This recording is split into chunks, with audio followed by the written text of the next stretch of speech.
Yeah, the Friday edition of Mr. Relevant, presented by Door County Distillery, locally produced, handcrafted, and award-winning spirits made locally in beautiful Door County. Good to be back at the world's largest music festival, Summerfest 2024. The marathon continues, day 5 of 9, here at Henry Meyer Festival Park in beautiful Milwaukee. A little rainy today, a little dark, not too cold though, so we can rock on with it. A couple of bands on the agenda tonight that I will get to in just a second, but first I am Alex Strouf with you, just outside of the Gruber Law Offices Sports Zone at the Summerfest grounds. I'm here all afternoon, so if you're watching or coming down to Summerfest later, you're listening on the podcast feed, swing by, say hi. I'm with you until 5 o'clock with Kyle Brust and Nortman here at the Summerfest grounds. And by the way, I'll be here all night. I got a couple of bands I want to see. I'll tell you who those are in just a second because I need to run a dilemma I'm having past Hunter, Tiny Hands, who's back in the Everlight Solar Studio in downtown Madison. But I've been here every night. This is day 5 of 9 here at Summerfest. And I'm doing the marathon. We've got 4 nights left, tonight, tomorrow, and then next weekend here at Summerfest. And next weekend, oh boy, we're off, right? July 4th, July 5th, July 6th. So it is just going to be a party next weekend as well. But looking forward to tonight.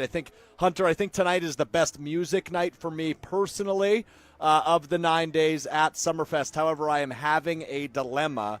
And I think I know where you're going to land on said dilemma, but I do want to get your opinion on it. So I want to see 2 different bands who happen to be playing at the same time at the furthest stages away from one another tonight. So I'm curious, do I try to bounce back and forth, or do I start at one, end at the other? The 2 bands in questions, by the way, alternative rock group by the name of Hippocampus, who I'm a big fan of, and the other, a 2000s and 2010s kind of emo alternative rock band, pop punk band by the name of the All-American Rejects. I'm sure you're familiar, Hunter. I'm very familiar. Yeah, those are the 2 bands I want to see tonight. They start at the same time. They are on the stages the furthest away from each other. I did, however, plan out that route last night. I bounced between 2 bands at the same stages. I think I can make it back and forth in about 5 minutes. So I think there might be a case to be made of bouncing back and forth between the 2, but I don't know. I don't know if I want to miss any or too much of either. So I'm having a real dilemma on what to do tonight. Now, are you going to this with the lady friend? Yeah, among some other people. Okay. I'm going with a group, so I could literally go by myself to Hippocampus for a while if she wants to stay put or whatever. Yeah, because I was going to say, if she is very in on one or the other, then that's the one you go with. Also, she is. It's the All-American Rejects. Yeah, she is. Okay, have you seen them before? So, okay, I have not seen either of these bands before. Oh, okay. So that's part of the dilemma. Now, the other part is Hippocampus, like, at their peak right now, right? They're in their prime. They are touring. They're making new music still. They're a very hit band, and still, like, in their prime. The All-American Rejects haven't released a hit song in a decade. So I worry that this could be my last opportunity to see them before, either they call it quits or maybe they stop touring as much. Like, I don't know what's next for them. Yeah. So I think I got to find a way to make both happen. I just don't know how. See, I think you commit to one, and I think you go with Hippocampus. Because odds are All-American Rejects, you're going to be able to see them at, like, the Winnebago County Fair in a few years. Like, you'll be able to. I don't know about that. I think so. I think you're going to be fine. You'll be able to find another chance to see them. If you have a chance to see a band that you feel like is at their peak and they're at their prime, you need to take that opportunity. I learned this lesson from my dad because he missed out on opportunities in, like, the 70s to see Alice Cooper when he was at his peak, and he always regretted it.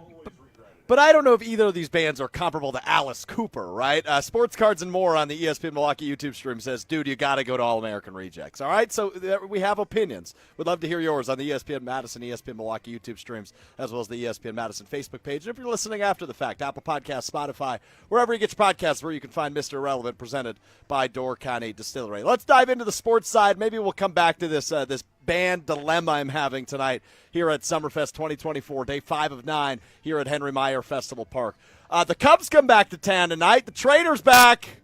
The Traitor's back in town. Craig Counsell in the last place Chicago Cubs visiting the first place Milwaukee Brewers and the beloved first-year manager, Pat Murphy, who strikes again this week in the media. We talked about it on Wednesday with Pat Murphy. The text he sent to new pitcher Dallas Keuchel and the contributions or lack thereof he will make to the team. Sincerely yours, Pat Murphy. We played the text message he sent to Keuchel on Wednesday's show.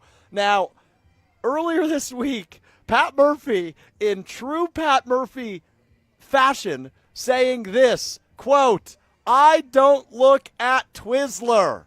Yeah, he's not referring to the licorice. He's referring to Twitter. I don't look at Twizzler.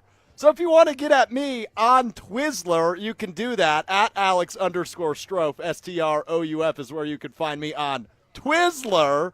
As Pat Murphy, just an absolute gem of a human being, a gem of a manager, already beloved in his first season as the Milwaukee Brewers manager, replacing the traitor, the clown show, Craig Counsell, now in Chicago.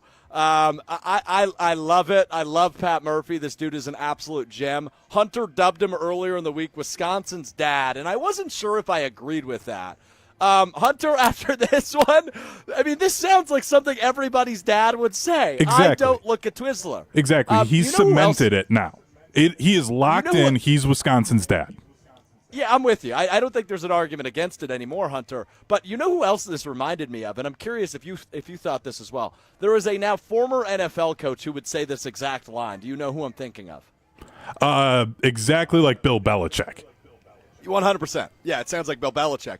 And if Pat Murphy ends up being 15% of the leader that Bill Belichick was, that means what, like 1 or 2 World Series wins for the Milwaukee Brewers? If Pat Murphy can take that Bill Belichick energy and translate it as the manager of the Brewers? I don't know. I'm just throwing stuff out there at this point. I love that idea. So Pat Murphy, Wisconsin's dad, strikes again. I don't look at Twizzler. Amazing line. That's your quote of the week from Brewers manager Pat Murphy. But the Cubs do come to town. They are in last place of the NL Central. The Milwaukee Brewers are in first place of the NL Central. And I've thrown out this stat a few times over the course of the last few weeks. How many different starters the Brewers have had, which I imagine leads the MLB. It was 12. Since we have last talked, it is now 14 as Dallas Keuchel gets a start after the Brewers acquire him from Seattle. And then Hobie Milner, who is now the only name to both have a save and a start. He's technically the opener is what they dubbed him, going back to the old Craig Counsell theory that he used in the postseason a few times of the openers rather than a true starter. But Hobie Milner opening the game for the Crew the other day. Also has a couple saves on the year for the Crew. So 8 different guys have made a save for the Brewers. Now 14 different starters for the Brewers this season. And they're still a first-place ball team. This is a team that is finding ways to win unlike anybody else in Major League Baseball. And they are looking like they are in a position to be true buyers 1 month from Sunday as the trade deadline approaches, July 30th. They already make a low-risk, high-reward move for Dallas Keuchel earlier in the week. We will see what they can pull off over the course of the next month as they hopefully gear up for a nice postseason push. Now, I understand the Brewers are not built like some of these other teams in the MLB, like the Phillies and the Dodgers and the Yankees. I understand that, but you play the game for a reason. We've seen low-budget teams have an immaculate run in October. Think last year, the Texas Rangers who pull off the win in the World Series. They're a trash team this year. We just saw the Brewers sweep them earlier this week at AmFam Field. So I'm curious to see what the Brewers are able to put together and pull off as we approach the trade deadline, but they are a fun story. 48-33, 15 games above 500, 6.5 game lead in the NL Central, and the Chicago Cubs, you love to see it, way there at the bottom of the standings, 10.5 games back of the Brewers. A 3-game opportunity this weekend at AmFam Field to make that cushion even larger. Man, I love seeing Craig Counsell turn his back on his hometown team and struggle in year one as the Cubs manager. And look, I said this earlier when it comes to Craig Counsell. I think I'm over the hatred and spewing the boos and all that. You can boo him. I'm fine with that. But I'm kind of over everything else when it comes to the Craig Clown Show. I'll still call him that, but It is what it is. He made a personal decision. He made a business decision. And look how it's working out for him. 38-44, 10.5 games back in last place of the NL Central. Love to see it, Hunter. Go ahead. I'm past the booing part, but I just have to clown the Cubs every bit of this until they can somehow figure something out. They got the best manager in baseball to somehow and overpay him to be a last place team, and the team that he left that didn't add anything to then suddenly be a better team. And he's supposed to be the best manager in baseball. This is incredible. I absolutely love it. I'm going to revel in every second of this. And I know eventually the Cubs will probably figure it out because they'll pay somebody $500 million to come and play for them, because that's what the Cubs do. They don't actually fix their issues. They just buy new solutions to things. So it'll be fun. Like, it's whatever, but I'm going to revel in this as long as I possibly can. As you should, my friend, as you should. 3-game series kicks up tonight at AmFam Field between the last place Cubs, the first place Brewers. The Brewers are just... they are such a hilarious, hilarious. Hilarious isn't the right word, but like, it's such an unbelievable rise.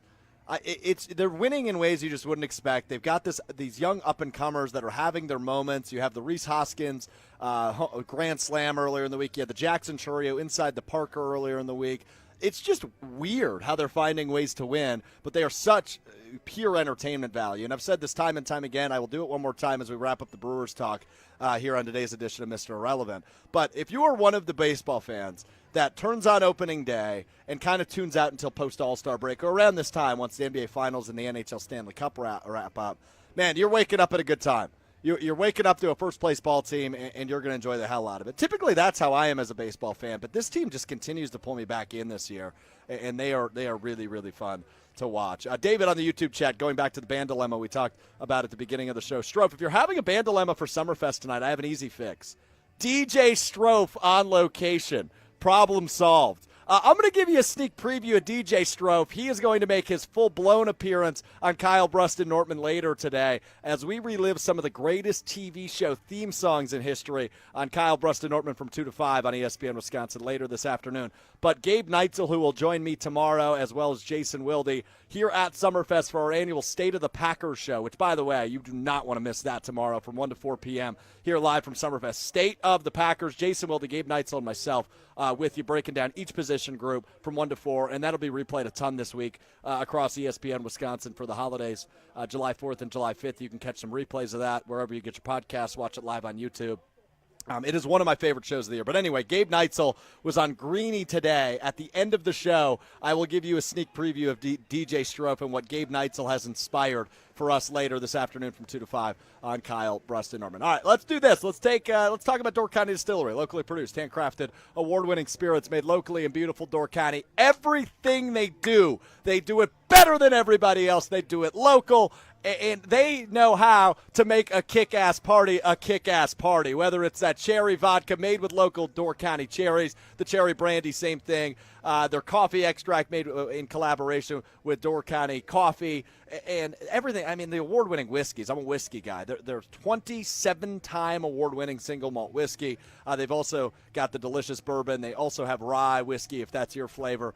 It's available local and everywhere. Check out their website, doorcountydistillery.com. Find the retailer nearest you. It's affordable, it's local, it's delicious, and it will elevate whatever you got going on, whether it's a party, whether it's a gathering, whether it's a tailgate for this weekend series in Milwaukee, whatever you got going on, elevate it with Door County Distillery, doorcountydistillery.com. We step aside for 60 seconds. When we come back, Mike Tannenbaum said Jordan Love should get paid what? Unsportsmanlike on ESPN Radio. We'll dive into that next. It's Mr. Relevant. I'm Alex Strouf. Back at Door County Distillery in Carlsville, Wisconsin, with my friend Beth from Door County Distillery. We're mixing up the peach gin and juice today. That sounds like Snoop Dogg would love it. Talk to me, Beth. What are we mixing? So we're using our gin, our flagship gin today. It's gin, lemonade, a little grenadine, and then our peach wine. So you remember the Carlsville sour we did last year? I do, very well, yeah. Same concept. It's just the gradient's gonna be in reverse. So we're gonna start with 1.5 ounces of our gin. The classic green bottle. We're gonna do 1 ounce of grenadine. 2 ounces of our lemonade. We're gonna stir that with our bar spoon. Got it, before we add the wine. And then we're gonna use the back of our bar spoon to float the peach wine on top. And there we go. Looks like summer to me, Beth. Cheers. Cheers. The Peach Gin and Juice from Door County Distillery with my friend Beth. Check out their website with a huge list of unique cocktail recipes at doorcountydistillery.com. That's doorcountydistillery.com. Yeah, doorcountydistillery.com, the website. Go check it out. And Hunter, if you just missed it, you can go back, scan the QR code. Huge list of unique cocktail recipes as well on the website that I didn't mention, so you can check it out there. All right, we got to dive into this, man. We got Unsportsmanlike weekdays from 5 to 9 ESPN Madison, 5 to 7 ESPN Milwaukee, and heard nationwide on ESPN Radio. That's ESPN Radio's new morning show with Evan Cohen, Chris Canty, Michelle Smallman. Mike Tannenbaum, the former NFL GM, he was the president of football operations for a few years, 2015 to 2018 for the Dolphins, previously the general manager of the New York Jets back in the Rex Ryan era. So he's got a ton of experience in football. We've played a lot of Mike Tannenbaum on the show this summer, as he has been a big advocate for Jordan Love being the best up-and-comer in the NFL, being one of the best quarterbacks in the league already after seeing what he was able to put together in his first year as the starter for the Green Bay Packers. Mike Tannenbaum is the biggest advocate nationally, I would argue, for our guy Jordan Love, and rightfully so, right? And like when it comes to Mike Tannenbaum, no, he did not lead the best teams in NFL history by any means. However, this is a guy that worked in the NFL at a very high level for over a decade. So I tend to trust his opinion when it comes to evaluating talent. Here is what Mike Tannenbaum said the Packers should do with Jordan Love and what Jordan Love should do when it comes to the impending contract extension for Love. You got to hear this. I am not even returning a call. I'm going to wait for Dak Prescott, and then I'm looking for $60 million a year for 10 years. And sorry, what did you say? 10 years? Yes, $60 million a year for 10 years. And if I'm the Packers, I say yes. Why wouldn't you? Wait, well, hold on. 10-year, $600 million deal. Easy. Yep. Because how much guaranteed?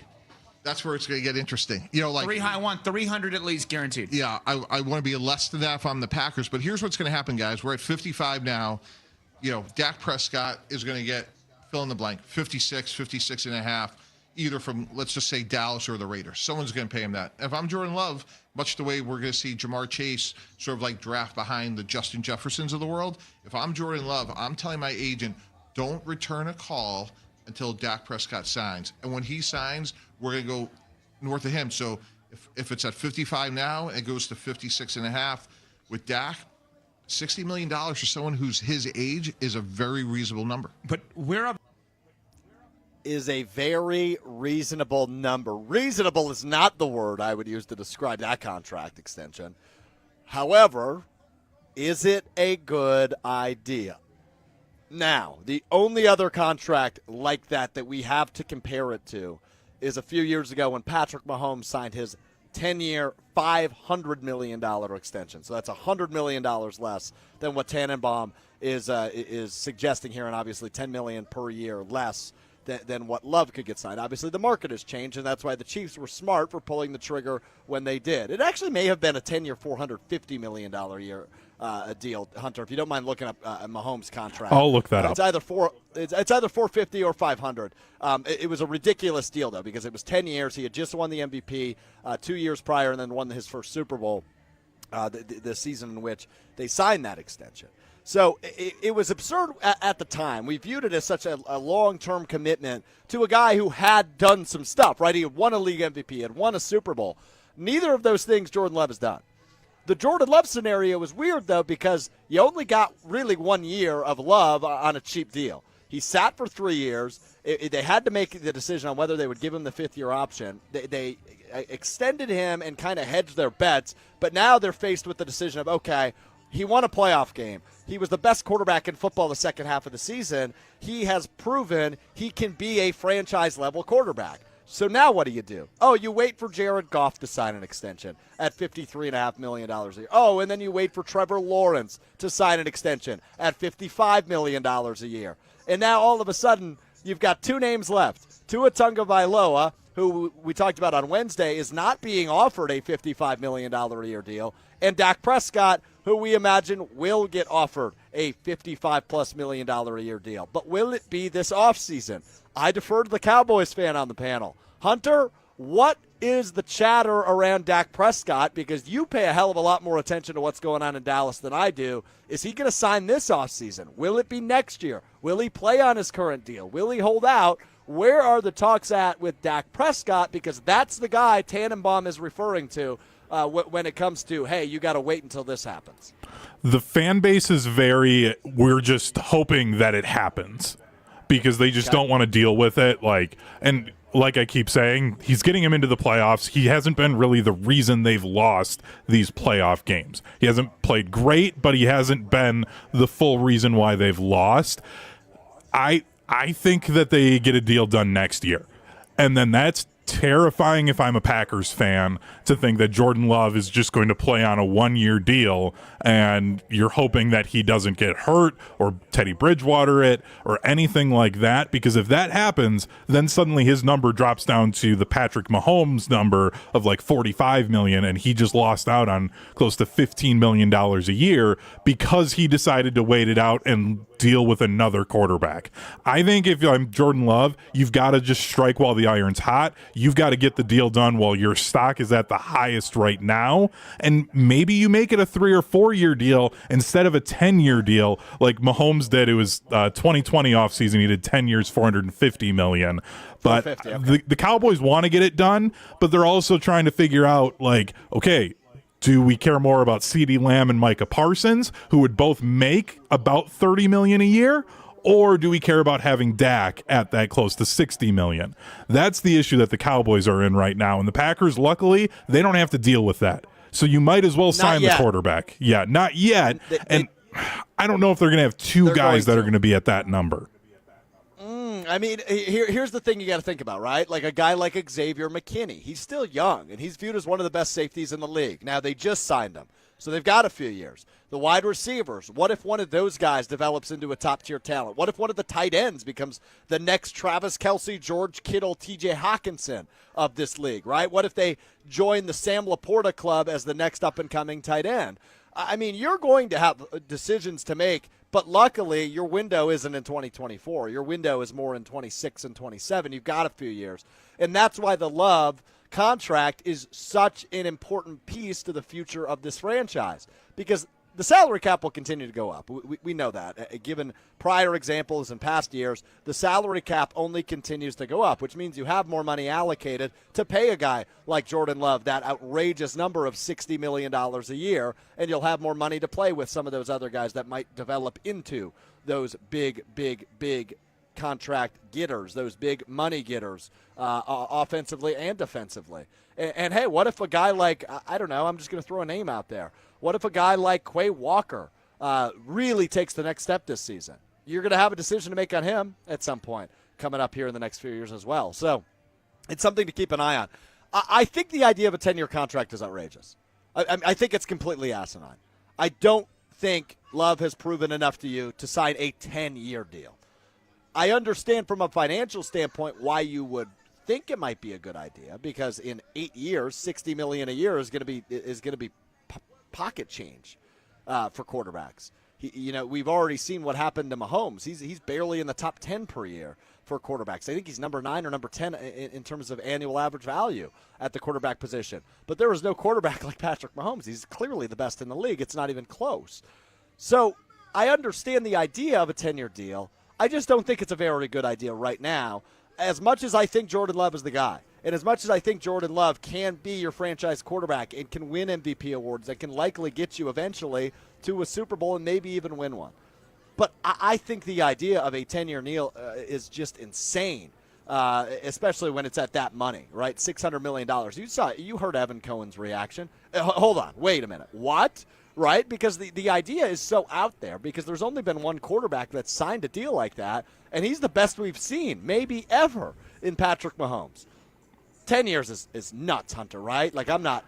Yeah. And I understand Tannenbaum's thinking outside the box a little bit, but 10 years is crazy. But this is also the problem when you make a statement that not necessarily is like the most insane thing in the world, i.e., like me saying that Graham Mertz is a good quarterback, but then you have to stick by that statement because you can't fold and then all of a sudden just collapse on it. And I think that's where Tannenbaum is right now, is he made this statement, he said this, and now he's going on every show, and he's got to back it up because the second he backtracks on it, he's going to get ripped apart for it. So he's just going to have to die on what has turned into now his Graham Mertz is a good quarterback, and he's got to just stick with 10 years, $600 million. I'm only taking Patrick Mahomes ahead of him. Same way I'm only going to take Caleb Williams in college football over Graham Mertz. Like, you just got to stick with it and ride the wave.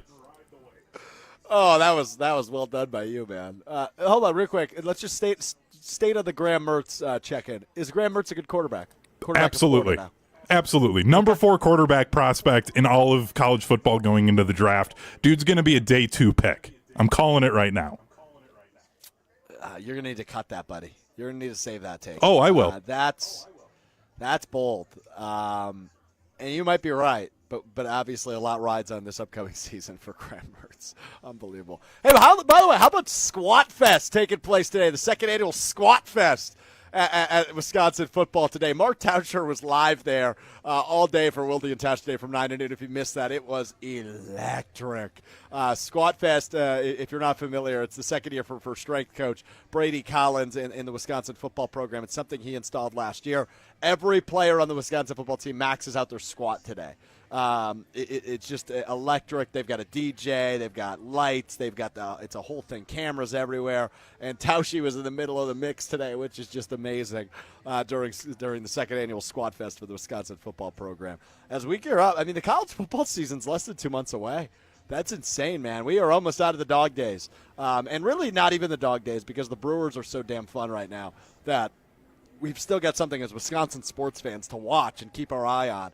But we are indeed, when it comes to football, and for you football fans like me, like that is by far and away my number one. We're less than 2 months away from the start of college football. We are less than a month away from training camp for the Green Bay Packers. Like, it is almost here, baby. Summerfest, and then you've got a little bit of a breather at the beginning of July into the MLB All-Star break, and then it's all hands on deck, pedal to the floor energy as we get ready for Green Bay Packers training camp, Wisconsin football training camp as well, and obviously the college football season kicking off at the end of August. So cannot wait for that.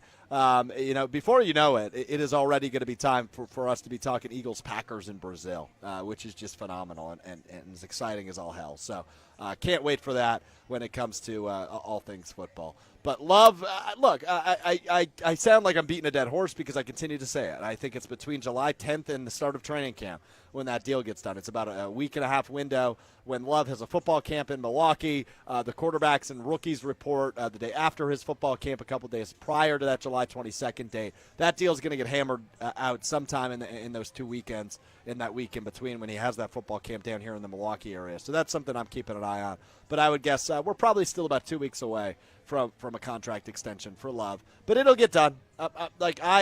I'm really not sweating it. I imagine it's a 4 or 5 year deal at most. I don't think it's a Tannenbaum 10-year special, but likely a 4 or 5 year deal at most. And he'll be the quarterback of the future. I really don't have concerns as to why it's quote unquote taking so long. I think we overinflated the idea that May 3rd was the date in which Love could sign an extension after last year's extension. So I'm not freaking out. I think give it 2 weeks. And then maybe I'll start freaking out because you know me. And if you've listened to me for a long time here on ESPN Wisconsin, you know I go like this a little bit sometimes, especially with the Green Bay Packers specifically. I ride that wave like nobody's business, man. Like I'm looking at Lake Michigan right now. I could be a surfer out there, man. I ride that wave like nobody's business. The roller coaster of emotions, the roller coaster of, hey, are they good? Are they not good? Is Love the guy? Is he not the guy last year?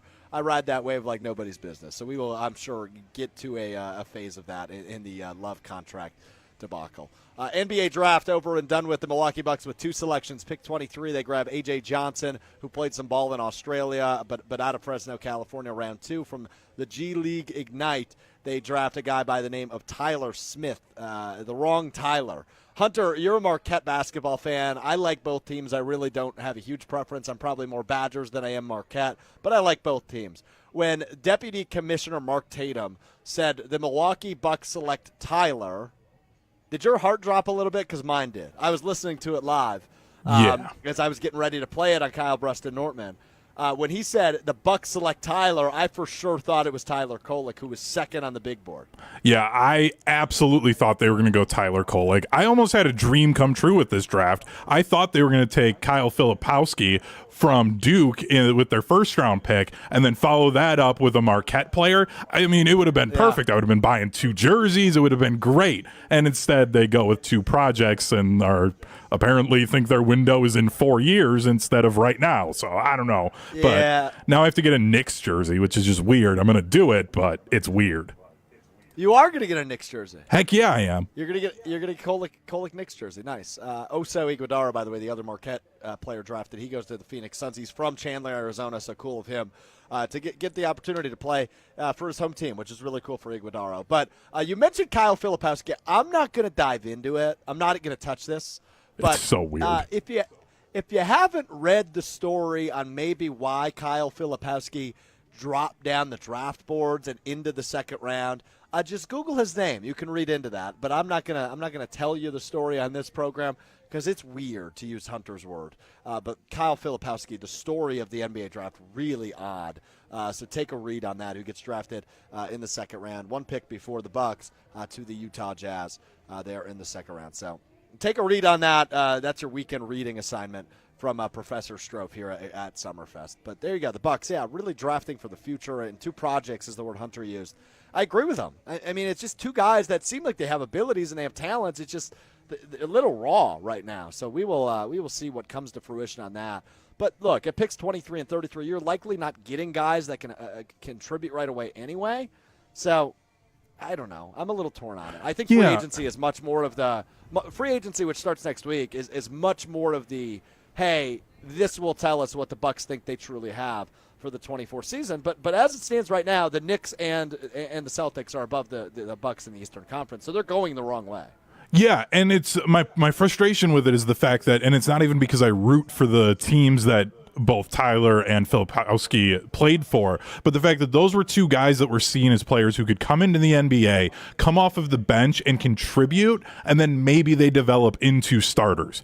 That would have been a great upgrade for the Bucks. You get a guy in Filipowski that can go play the 5. He can stretch the floor still. That works well with Giannis. He's somebody that you could expect to get some points then off of the bench. And then Kolek can come in and replace Dame, and you still trust him to run an offense, conduct things, find the open guy, and can score at all 3 levels. I thought it made complete sense for both of those guys to go to Milwaukee, and then you get help, and you don't have to pay them as much, especially when we've talked a lot about the fact that the Bucks are in the second apron. They don't have a lot of money to be able to spend on free agency. It would have been a great spot, and instead it feels like they went with the Jordan Love pick of a couple of years ago, and they're just thinking about the future and not trying to actually win right now. It's a good point, Hunter. It's well said by you. It's well said. We'll see. I think free agency is going to dictate a lot more of what the championship expectations are for the Bucks, which when you have Giannis and Dame on your roster, they're still active, but they're going the wrong way. I mean, you've watched the way the Knicks have gotten better and the way the Celtics just won a championship. It'll be interesting to see what ends up happening here in free agency and hopefully some trade moves for the Bucks and GM John Horst as they try to get back to the NBA Finals for the first time in at that point it'll be 4 years. I mean, it's been some really rough postseason goings, and obviously the injury things haven't broke the Bucks' way, but they're going the wrong way as it stands right now on June 28th. All right, as we do always, we wrap up the show. You learn something new every day. Hunter learned something new. I got a gem for you in my what we learned as we wrap up the show. Usually we play our music to end the show. I'm going to play something else today to end the show. But Hunter, I give you the floor. What have you learned? I learned that I need to stop listening to the internet as much as I do. Isn't that what you said on Wednesday? No, I was just angry with Twitter. I mean, it's close. I was angry with the internet over college football recruiting and the way that we treat teenagers and tweeting at them when they are disloyal for changing their verbal commitments. This time I realized I need to not listen to what the internet has to say about shows and movies, and I need to just make my own opinion. I was very into the first 2 episodes of The Acolyte on Disney Plus, the Star Wars show. And then I saw some really bad reviews because I missed one of the episodes and they were just really bad and people were ripping it apart. So I'm like, oh, okay, maybe I'm just not going to watch it. Last night, I got caught up on the last 3 episodes I missed. It was great. It was fantastic. I shouldn't have listened to the internet. I had a great time watching those episodes. But Hunter, you didn't listen to the internet. You still watched it. Yeah, that's what I'm saying. I shouldn't. I should have just watched from the start. And instead I waited 3 weeks and I was like, I'm not really sure. I don't know. And then I'm like, you know what? I have nothing else to do. Okay. So I guess I'll just put this on and just see what it is. And then they were great. There was nothing wrong with them. I loved the episodes. It's a great show and I shouldn't have listened to the internet. That's fair. All right, there you go. I'm glad you enjoyed. I'm glad you enjoyed it. What day are we on of Bachelor Hunter? Is your wife still gone on her work trip? I am on to day number 7. I'm going to get to see her for like 10 minutes when she comes home to switch her luggage out and then has another trip over the weekend up to the Twin Cities. Oh, man. So I've got 2 more days to go. There's been a lot of spicy food because she hates spicy food, so it's been great. But I also need to get some cleaning done because the apartment definitely looks like a single man lives in the apartment. Oh, yeah, I bet. Yeah. I bet. It's Attaboy. bad. Attaboy. That means you're enjoying it. That's good. All right. A couple things before we get out of here with the best thing you'll ever hear. And what I learned is Gabe Neitzel has pipes. But just want to remind you, State of the Packers, it is legitimately one of my favorite things I get to do with ESPN Wisconsin. It's my 3rd year doing it with Jason Wilde and Gabe Neitzel. We do a position-by-position check-in of every position group on the Green Bay Packers and give you like an overarching takeaway heading into training camp in the 2024 NFL season. 2 guys I just fully respect and love working with, and Jason Wilde and Gabe Neitzel. And, Gabe's also a huge Packers fan like I am, and so we just love to nerd out together.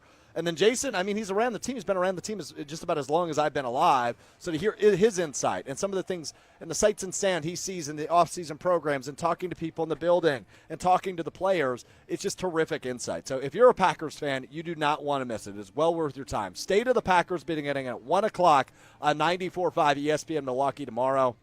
You can get it in the Green and Gold Fix podcast feed on Wisconsin On Demand, wherever you get your podcast. It'll be replayed a ton on the 4th and 5th of July across ESPN Wisconsin in place of Will Dean's house. So I just highly recommend listening to that because I lead the show, but I really get to take a back seat and listen to 2 smart guys and get to kind of chime in with my opinion and dive in to some of the different storylines that maybe we're not talking about a ton. It's the deepest we go because we really get in the weeds on like interior defensive line play and obviously the expectations for Love and the receivers and the tight ends and the O-line. We go through all the groups. So if you have 3 hours tomorrow where either you're driving or you're doing something, maybe some yard work, whatever you're up to, pop in some headphones, 94.5 ESPN Milwaukee for State of the Packers from 1 to 4 p.m.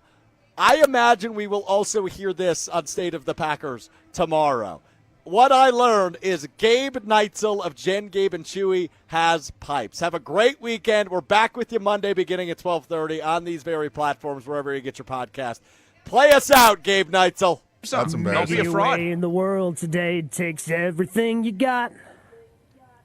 Yeah? That was good. Taking a break from all your worries sure would help a lot.